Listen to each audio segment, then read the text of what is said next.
fun with these things. I may do this a little bit much more extended presentation during the fast, but I want to focus on just say the top 5 out of my 33 points that are worth considering is put God at the center of your life, which you've been hearing me say forever, and is critical during these very, very challenging times. Be adaptable, which is really important now. Strong willpower, really important. Conscientious. The research by Dr. Turner, 80 years of research shows if you're conscientious, you can live at least 5 years longer. And then obviously an optimal diet. Now you've heard me say these things. So I'm going to focus today on relationships, because the newer research is really putting relationships up there in the top 6 of things. So let's talk a little bit about relationships. Obviously, I'm very into those. I've been happily married to Shanti for the last 20 years. So these are facts that are coming out of the research, okay? A committed, romantic relationship lowers your risk of an early death by 49%. That's pretty amazing. Think about that, okay? And, you know, that we're not denying the importance of diet, exercise, and spirituality. No, I'm saying in addition to, because they're multifactorial, okay?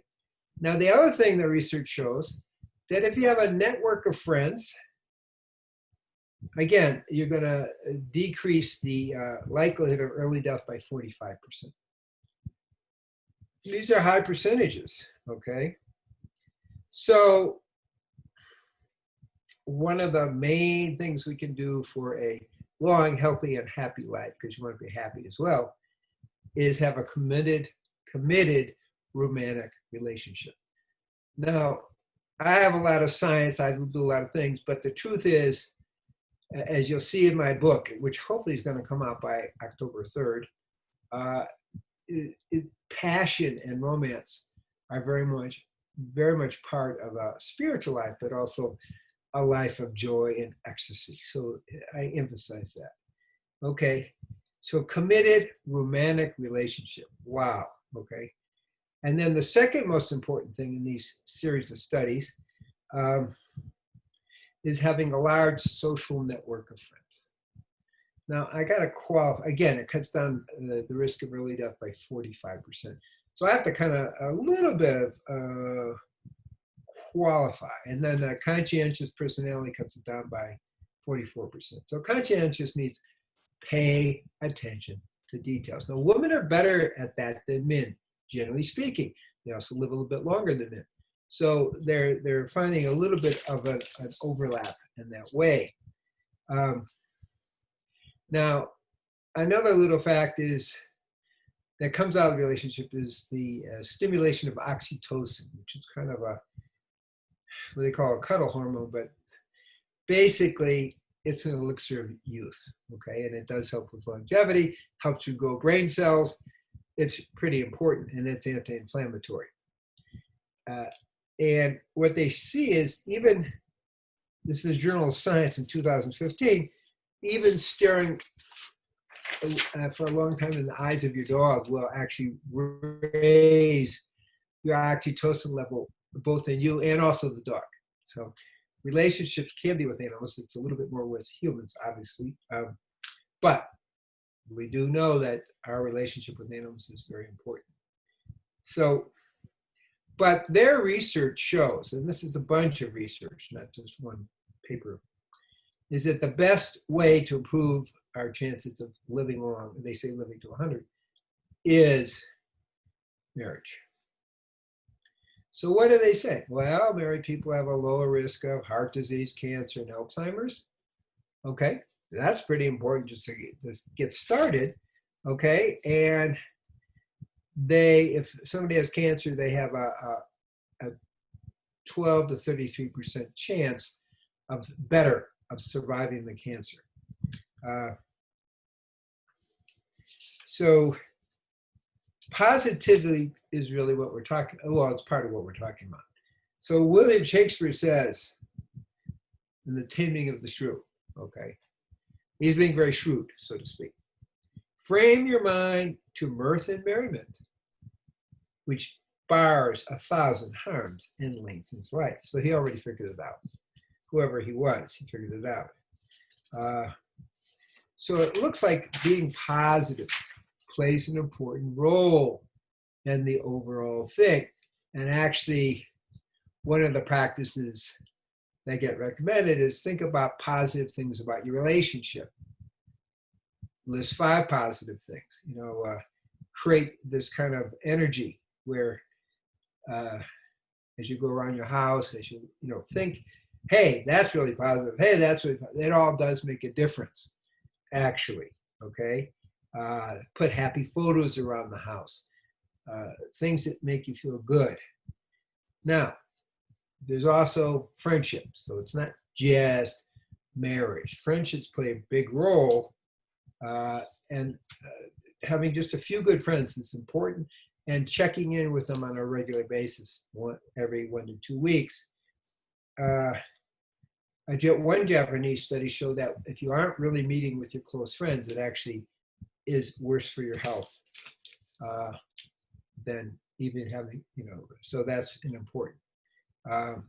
So meet with your good friends every 1 to 2 weeks. That's what we're talking about. So there was a study at the University of Oxford by an anthropologist that humans can really support 1 or 2 special friends. That's what we're talking about, okay? It's not just having lots of friends who you hardly know, but 1 or 2 special friends, and maybe 5 intimate friends. They're slightly different, and 150 kinds of friends. But basically, if we hit 1 or 2 special friends, that's really great, and 5 really good friends, that's really, really good. Now, they qualify because everybody thinks to be a Facebook friend, but it looks like the research done in 2017 showed that real life friendship actually does make a difference, but Facebook friendships make 0 difference. Ha, isn't that interesting? So Facebook friends, which I don't ever do, really doesn't matter in the big thing. So there's another thing they talk about is phubbing. I don't know if anybody's ever heard of phubbing, but what it means is you're in the middle of a conversation, suddenly somebody gets a call on their cell phone, they interrupt the conversation and focus on their cell phone. That's what we call meta communication, that your connection to that person is less important than answering some kind of cell phone, whatever. And actually, it actually undermines relationship. So if you're actually going to be in a relationship, put your cell phone aside, okay? Focus on your relationship, focus on your discussion, and so it doesn't interfere. I remember Shanti and I were in China. Yeah, we were in Taiwan, we also were in China, or Hong Kong, and everybody was on their cell phone. There was no relationship going on. It was very weird. And we went to a really, really cool tea house in Taiwan, and it's like, we're sitting there talking to the table, and other couples are sitting there at the tea house on their cell phones. What's going on? Well, that doesn't build relationship. That's what I'm talking about. They have to be present. Now, this is a kind of a strange thing. Hold something warm in your hand. Somehow being warm or warming up activates kind of a more open-heartedness and helps deal with loneliness. There's a structure in the brain called insula that somehow is activated by this. They're just general on period. We don't really know, okay? And then I mentioned conscientiousness. That means paying attention to your diet, paying attention to your lifestyle, and everything you do in your life. Again, women are better at that than men, but men can do it. And building conscientiousness is important. And the Turner report points out that at the age of 5, they could already kind of tune in on all the things that conscientious. So I just covered a whole lot of information, but a very, very basic. Okay, so I'm not ignoring putting God at the center, eating live food, adaptability, being aligned with the will of God, and having willpower. But I'm adding the importance of relationship. So I spent a lot of time talking about sacred relationships and may do more on my 9:30 little channel at this point. I'm seeing people at 9 a.m. for 20 minutes. We'll meditate for 10 minutes, and then we have a little bit of a discussion. So I may go with that theme. So just a little bits at a time. So that's kind of an overview of what I'm saying, how important relationship is. Our society is trying to move us away from that, move us away from family, move us away from actually sacred relationship. And the research says this sacred relationship is fundamental for health, well-being, and longevity. So with that, we'll throw it open for questions.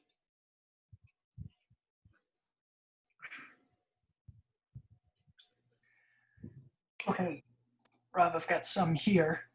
Mm-hmm. This one is, please speak about your suggestions as to proper masks to wear and your suggestions as how to best follow the social distancing guidelines for now through the winter. What's your feedback on the COVID tests? So there's a few questions. Now, I just put out a newsletter addressing all those things. And that everything in there is repeated research. I mean, if I were to document everything, it would be just more work than I can do. I mean, I'm writing a book, which finally got done yesterday. I'm doing a variety of things. I don't, but what I will tell you, because there's over 70, so just get the newsletter. But the bottom line is, there is no peer-reviewed research that shows masks make any difference, period. Many doctors, because I'm more on the doctor side of things, okay? And there's a whole slew of doctors who are saying this is pure nonsense. They make no difference whatsoever.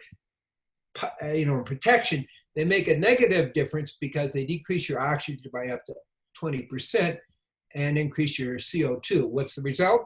Lower oxygen, lower function, lower brain function. And we know that people who live longer have the highest amount of oxygen in their system running their mitochondria. That's a fact, okay? Established by German research years and years ago. Carbon dioxide buildup, which is what the masks do, is associated with poor brain function, mental confusion, headaches, lack of clarity, and actually visual disturbances. So if you're in your car driving with a mask, you are a hazard. So that being said, and that there's no research anywhere that's peer-reviewed that shows wearing a mask makes a difference. There is research that shows it actually is harmful. So the question is what to do. I can only go so far as this goes out over the internet, but I'll say minimize the wearing a mask and wear it below your nose so you can breathe. You're not supposed to be suffocating. Obviously, there's metaphors with that. Just play with the metaphor. What does it mean to be socially suffocated? Just think about that. So that was really a key thing. The take-home thing is they don't work, they make no difference, and there's no peer review research to support the use of them, but they do cause harm. The other thing that I just got actually this morning, I never thought about, but some doctors were saying, you got a mask, you are slobbering into the mask, doing this. It's like a petri dish filled with viruses, funguses, and bacteria. You're going to touch that, you're actually going to start creating a source of infection for yourself. So that actually, I heard that today. I didn't think about it that way, but okay, it makes perfect sense. So wearing a mask has big downsides and upsides, no evidence. What was the second part of the question? Oh, a question about the COVID tests. So the COVID tests are being heavily challenged. The research is really coming out on multiple levels. One is maybe there's 60 to 80% false positives, problem one. Problem two, they're not actually testing for COVID-19. We have to be very clear. As a scientist, I read all the doctor's reports, okay? I don't really listen to the media. The doctor's reports are very clear. They are not doing a specific test for COVID-19. So if you had a coronavirus flu 10 years ago, it will test positive. Well, that's useless. So we have no accurate test for this. And that is now coming out. Obviously, it gets suppressed on the mainstream media because they want you to buy a story that just isn't true. So these tests are inaccurate. They cause lots of problems because you think you've got something. So the best thing is avoid getting a test, period. There's lots of other small pieces and big pieces, but the fact is you got 60 to 80% false positives, and I think we are really looking at an expose of this whole testing. It's just ready to break. I, again, read the doctor's report, so I have a kind of more of an insight into it. Doctors, I'm going to say there are a lot of doctors who are very offended by what's going on. It's totally unscientific. Just like the wearing a mask, totally unscientific, no basis whatsoever. So that's kind of from a doctor's point of view. Now, do all doctors feel that way? Of course not. But there is a substantial number of doctors who do feel that way. And again, it offends our scientific awareness. It's like, you're really saying that to people? And so that's how doctors feel. I mean, there are other doctors, the two doctors from California kind of came out, now they're off the internet and all that. But so serious doctors aren't very happy with what's going on in the big picture. And I mentioned in my newsletter, which you really should get, there's over 6,000 doctors who, as part of this one organization, that are objecting to what's going on. So doctors are beginning to get activated because they know it's really wrong. Okay, next question. Good questions, good questions.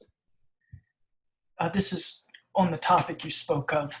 How do you recommend finding a sacred relationship in middle age? I am 2 times divorced. The relationships were difficult. Turns out I did not choose well in the past. Any recommendations? It's a very important question, obviously. So what happens in relationship is that generally it takes a few years to figure out what isn't right. So we usually marry someone to help work out our family of origin issues, okay? But if we get divorced in the middle of working that out, then you have to keep doing it again and again. That being said, so that explains some of that. The other piece to it is entering the relationship so you have a physical, emotional, mental, and spiritual component. So everything is balanced. You have a trust that they'll create the sacred space for you to be who you are, and vice versa.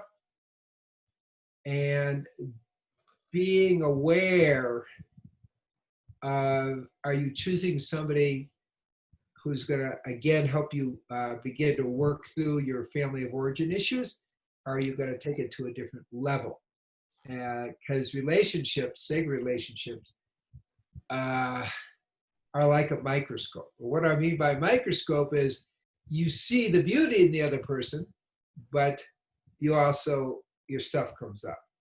So the final kind of statement is, it's time to work as much on yourself as possible, using the feedback from the previous relationships as hints of how to grow spiritually.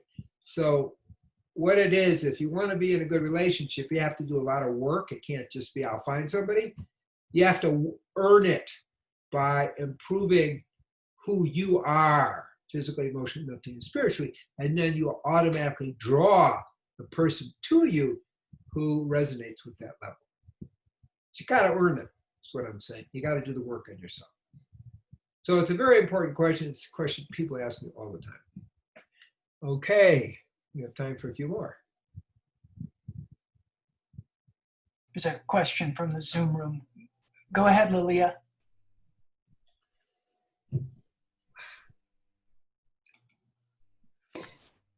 Do you hear me now? I do. Okay. With my paying obeisance to you, Dr. Cousens, And my question is basically regarding reishi mushroom and illuminine. I'm thinking I got so tempted when I came to know that dragon hearts has reishi mushroom, purple reishi mushroom.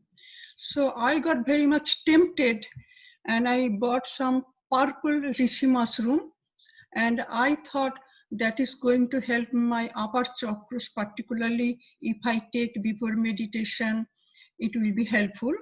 I thought. So I would like you, to give me your feedback, comment, and also regarding reishi mushroom, purple reishi mushroom versus illumodine. And illumodine, I have been taking last 4 months since your protocol came in, protocol for COVID-19, 2 to 3 times. So minimum 2 times. And I'm thinking that if illumodine is increasing the vibrational frequencies of the chakras, is it possible? So I'm going to try and answer your question. Let's make sure I understand it. Tell me, you want to know about reishi mushroom and you want to know about illuminating. So, in terms of spiritual life, I think Yes. I just summarized it. Yes. So, reishi mushroom is one of the top 3 longevity mushrooms, substances in the world. But the Taoist masters, so when I went to the Shaolin Temple, physically, to the Shaolin Temple in China, every single one of the Shaolin masters was carrying a reishi mushroom. Why?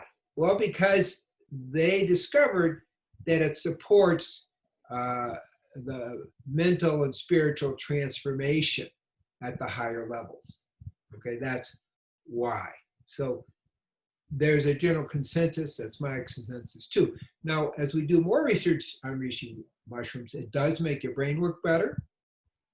It increases the brain cells and it increases clarity of mind. So, and supports physical longevity. It's a yin qi kind of herb. It's one of the top 3 herbs for longevity and spiritual development in the world. That's a lot just there. Illuminating is a little bit different. Illuminating supports the killing of dead and dying brain cells and supports the regeneration of healthy brain cells. It also stimulates the pineal gland, and in that process forces out fluoride, chloride, and bromine out of the pineal so it can have its optimal function, which is meant to be with iodine. So we see that illuminating supports heart function, brain function, pancreas function, adrenal function, but we're talking mostly about brain function. It really enhances. Now, how much does it enhance? Good question. So we know that mothers who take illuminating before, pregnant mothers, their kids have a higher IQ by 13 points. Now, that's pretty significant. Another study in Indonesia showed that kids, even taking it for 4 months, increase their IQ by 8 points. So we know it improves brain function. Is it a spiritual herb? Well, yes and no. If you have a better functioning brain, the answer is yes. 2, it does stimulate the pineal and make it function better, so that's going to support spiritual life as well. It isn't as pointed for spiritual life like reishi mushrooms, but they go together. There's no contradiction. So taking both is very good. And can we keep continuing taking illumodine, because I have taken 4 months. If rest of my life, suppose, if I take it all the time. I've been taking it for years. I guarantee I'm taking more than you are. So I haven't seen any downside. Yes. They did a study, not with illuminating, but with iodine, with 4,000 people. And I think 4 people had some kind of adverse reaction, mostly because it was a bound protein, but not from the straight iodine. So it has tremendous health aspects. It has it's the best antiviral, antiparasitic, antifungal, and antibacterial there is, period. And it's great for wound healing as well. I use it a lot when people get their teeth pulled. I'll say, put a drop of that right on your gums there, and it really stimulates healing. So it's working on multiple levels. My interest is it supports spiritual life because it makes you healthy, but actually enhances brain function. Okay, You can take it forever. Yes. Wonderful. Okay, I'm so glad. And here, if I'm not taking more time, okay, purple rishi versus Doanwood rishi. So far, I have been taking Doanwood rishi. That's good. That's a good standard one. Rather than purple rishi. Because purple color is for higher chakras. P like Paul, URPLE. Sorry, it is my accent. Purple. I got that as your accent. Yes, So thank you.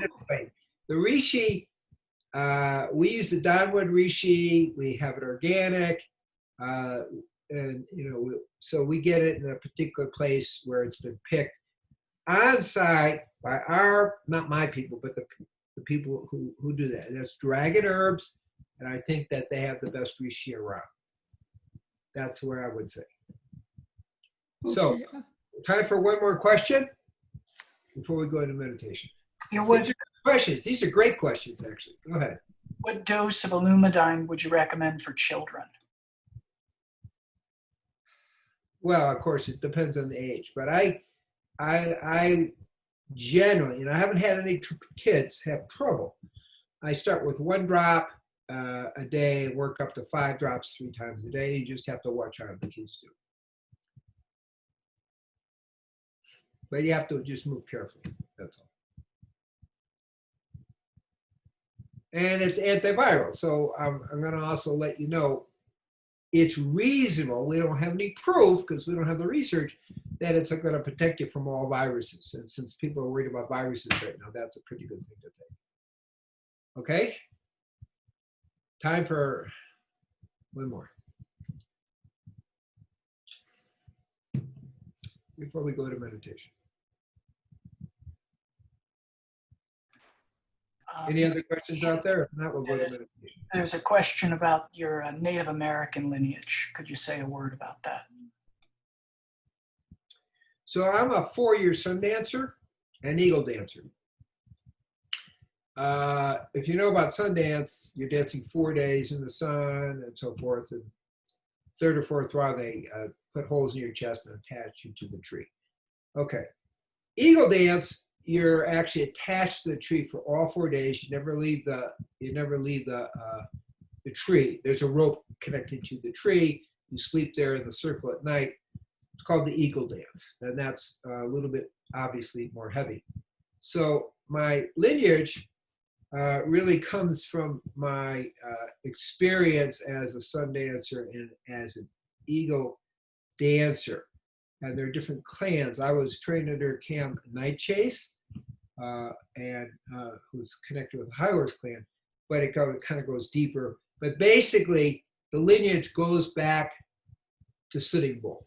Because the shaman, Sitting Bull shaman was kind of the lineage from which I'm connected. I'll just put it that way, without getting into a bunch of different names. So that's what that is. After I had done the eagle dance, I've been literally one of 18 people, but the only one to actually complete it fully, which means I never left the field. I stood from sunrise to sunset. I was initiated by Camp into the Lakota. I didn't ask for it. He just set me down, initiated it, gave me the name Yellow Horse, Tsunka Hinzi. So that's how I did it. I didn't ask. That's what happened. So things have been very disrupted. It can't really do sweat lodges, but until all this COVID, we were doing, 1 NEPA a month and so forth and so on. So that's the lineage that I come from, all the way back to the shaman for Sitting Bull. Okay. So now we're going to talk a little bit about meditation. And the key about meditation is there's a few steps. 1, sit quietly. That's pretty easy. 2, observe what goes on without judging it. 3, in a lot of people, the Kundalini or Ruach Kadesh gets awakened, and just observe as things move around. We call them Kriyas. The 4th is the use of a mantra. This is the name of God that was given to Moshe at the burning bush, and also Jesus gave it to his disciples because it's part of the lineage. So it's Yod on the in-breath, Hey on the out-breath, Wa on the in-breath, Hey on the out-breath. Now that's the key. So Yod from the base to the heart, Hey out to the heart. Wa from the base to the third eye, Hey out to the heart. And you just simply keep doing that until your mind is quiet. Then you let go, because the mantra is only to focus the mind, and then you're in meditation. So the 5th step is part of what we do, is what we call Haniha or Shaktipat. We do it through the eyes.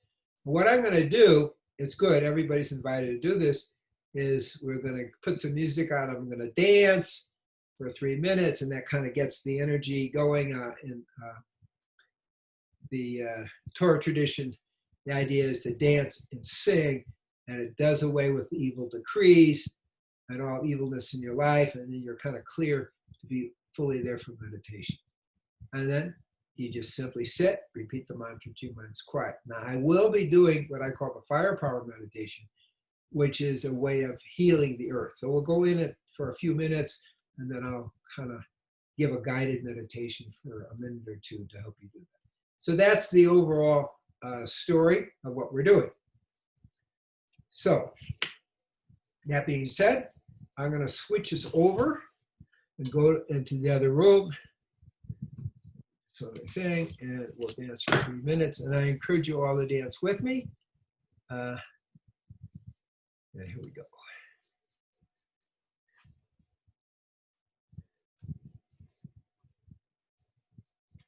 Just 1 second. And you also just make sure the picture looks right, because it doesn't, I know we checked it. I know we checked it, but it doesn't look quite right. Yeah, looks okay. Okay.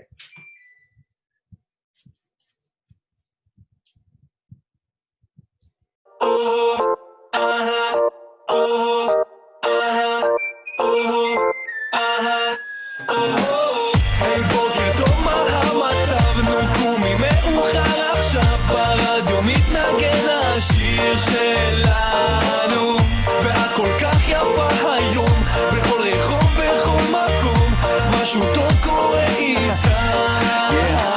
כל ישראל מירושלים, אש על הקיריים, 2 ביצים על המחבת וריצת 2000. כמה טוב לקום איתך, לפתוח את היום, וציפורים שרות לך כאן מבעד לחלון. תחייכי, שוב הדופק עולה, זאת השמש שזורחת, לא ירח מלא, והמוזיקה נכתבת לך ולא להמונים, וניצד איתה ביחד למצעד הפזמונים. יו! היי בוקר טוב, מה המצב? נו קומי מאוחר עכשיו, ברדיו מתנגן השיר שלנו, ואת כל כך יפה היום, בכל רחוב, בכל מקום, משהו טוב קורה איתה. בוקר יפה, כמעט כמוך יפה שלי, מאיפה המלאך הזה נחת על המיטה שלי, מת להישאר לכוס קפה עם האישה שלי, אבל הבוס צריך אותי מוקדם, אוף, אני והמזל שלי, אני יוצא לעבודה, השארתי לך מפתח שם מתחת לשידה, אל תדאגי, הספקתי להוציא את הכלבה, פתחי את המקרר שלי ותמצאי עוגה, איתך כל יום זה חגיגה. היי בוקר טוב, מה המצב? נו קומי מאוחר עכשיו, ברדיו מתנגן השיר שלנו, ואת כל כך יפה היום, בכל רחוב, בכל מקום, משהו טוב קורה איתנו. זה כמו חלום לקום איתך, כשהשמש מאירה לנו את המיטה, ושוב פעם את צוחקת שאני נוחר, אותו הצחוק שרק איתו כיף להתעורר, אני שיקור ממך אז קמתי עם אין גובר, מתארגנים ואז נוסעים לארוחת בוקר, מדליקים את הרדיו פול ווליום, זה המוטו, היי בייבי זה השיר שלנו פה באוטו. מודה אני לפניך, שחזרת בי נשמתי, לקום בבוקר ועדיין לגלות, שיש לי אהבה והיא פה איתי. מודה אני לפניך, שחזרת בי נשמתי, לקום בבוקר ועדיין לגלות, שיש לי אהבה והיא תמיד איתי. היי בוקר טוב, מה המצב? נו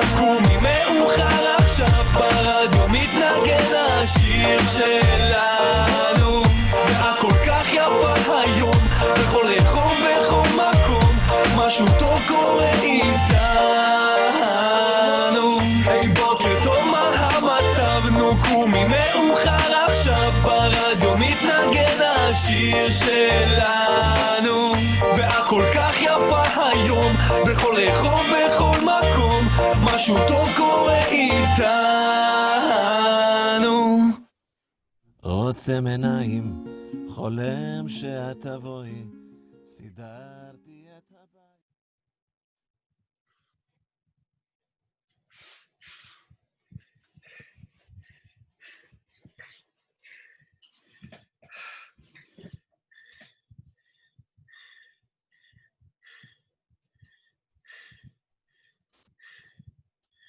Okay, hope you enjoyed your dancing. I enjoy it. That's why I do it, actually. So, I'm going to look into it. We're doing the Shaktipat. The cosmic energy is coming through my eyes, hopefully into your hearts, and it's part of my soul going into you, part of the Kundalini energy. So, take it in. Here we go.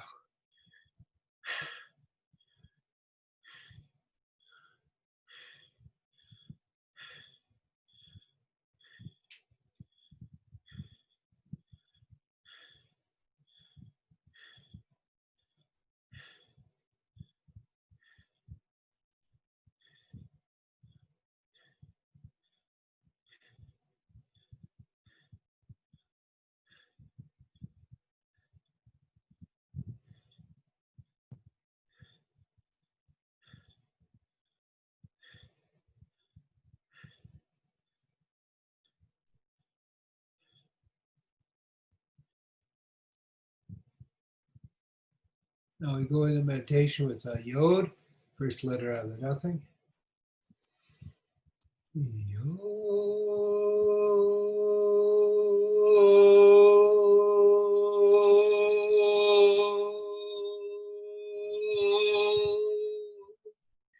And now just repeat the mantra, go into meditation.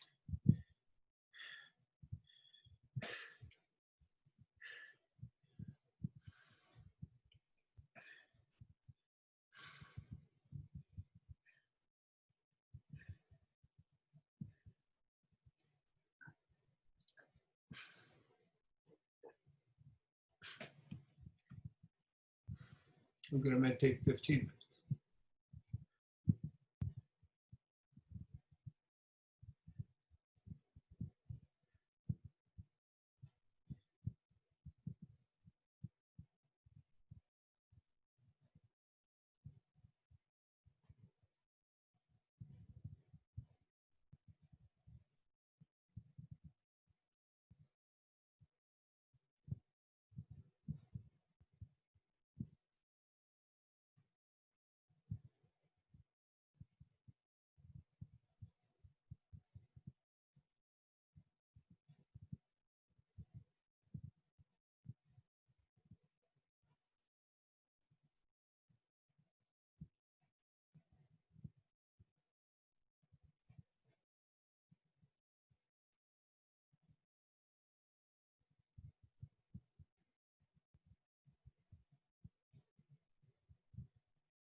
Okay, take a slight inhale, pulling the cosmic energy down to the heart and also up from the base to the heart. And exhale out to the heart, burning up all areas of darkness and transforming that darkness into light within your body.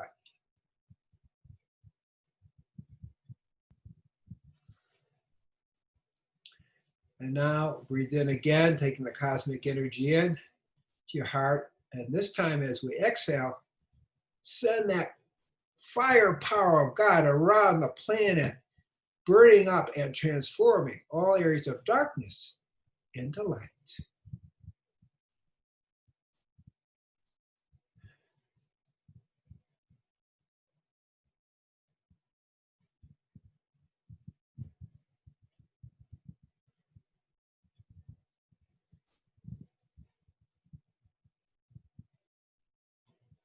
And now, final round. Inhale the energy into your heart and exhale into the whole solar system and into all dimensions, places, and spaces, burning up all sources of darkness, transforming it into the light of God. And now continue to meditate.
Hey, slowly come out of meditation.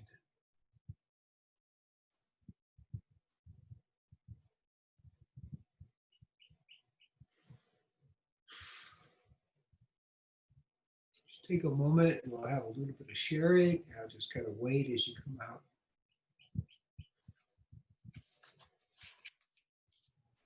We do have a few pieces coming in. Do you want them now? Yes, please. Okay. Someone writes, a beautiful insight arose. Union with the light of God is the end of all suffering. God allows free will to focus on the illusion of being separate from God, possible through mind that believes itself to be separate. It's through the suffering of chosen separation that union with God, freedom from suffering, can be chosen. Offering the light, the experience of union is selfless, self of all, true reality as a way back to the truth. Perfect. That's it. That's the essence of what we get. I mean, the step before going into nothing is that deep insight. Beautiful, beautiful. Thank you for sharing that. Another little bit of a question, but a sharing. Why is it that straight after the movement of the body, in this case dancing, meditation is a lot easier? I noticed it in the past already so many times. I think what happens is that, this is just my opinion, but I think what happens is as we dance, we kind of release more easily the physical blockages, and we kind of actually calm the body and the mind. So then you go into meditation more easily. That's just my opinion.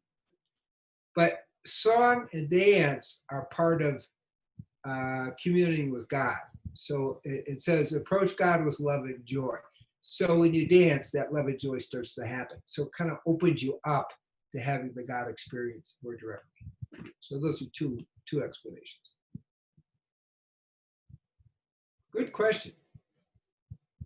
That's all we have on Facebook at this point. Okay, so any others, because you're doing really well here. Great questions or feedback.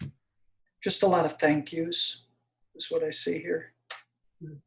So I want to thank you all for being willing to do this spiritual work. I'm just going to make a few announcements here. One is, as you know, Friday night we start the weekend meditation intensive. And we reached our goal of what I wanted, but we can go more. We can go more. And so we start Friday night. It's 3 meditations a day, 3 Shaktipat meditations. They'll all be longer. And then mostly we're focusing on questions and answers. I will talk more, and I may actually talk a little bit more about the whole longevity, quality of life thing. We'll see as it unfolds. So that's number one. On Monday, we start the spiritual fast, and it's actually the first spiritual fast we've ever done over the internet. And I invite you all to participate. Again, we have a lot of people participating, which I'm very pleased with. But I think it will benefit. I know it will benefit everybody who chooses to participate. So I invite you to do that. And all you have to do to get that is treeoflife.mn.co. And also the newsletter, which came out today. It's a fact sheet that honestly has a lot of research. If you can look in the left here, you can see piles of research right there, back here. And everything I talk about actually has a paper or 2 or 3 or 4 behind it, besides reading all the different opinions of leading researchers. So I put a lot of time and energy. I mean, I can't write a thesis. I just don't have time. But you could just get a glimpse of some of the papers.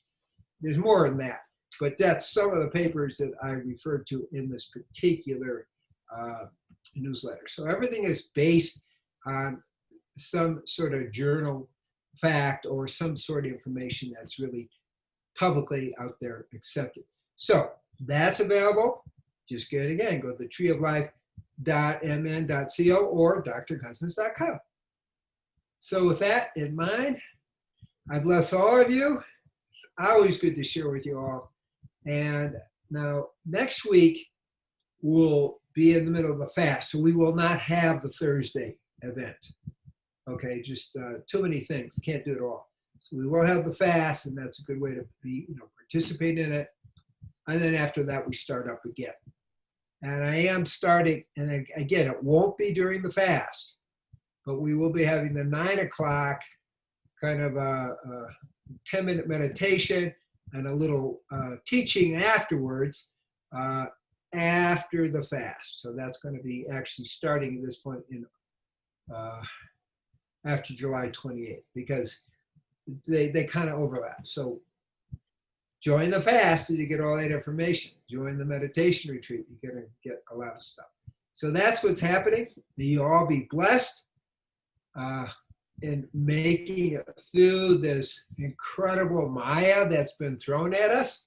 And all you have to do is remember, your soul is pure, and keep connecting to your soul.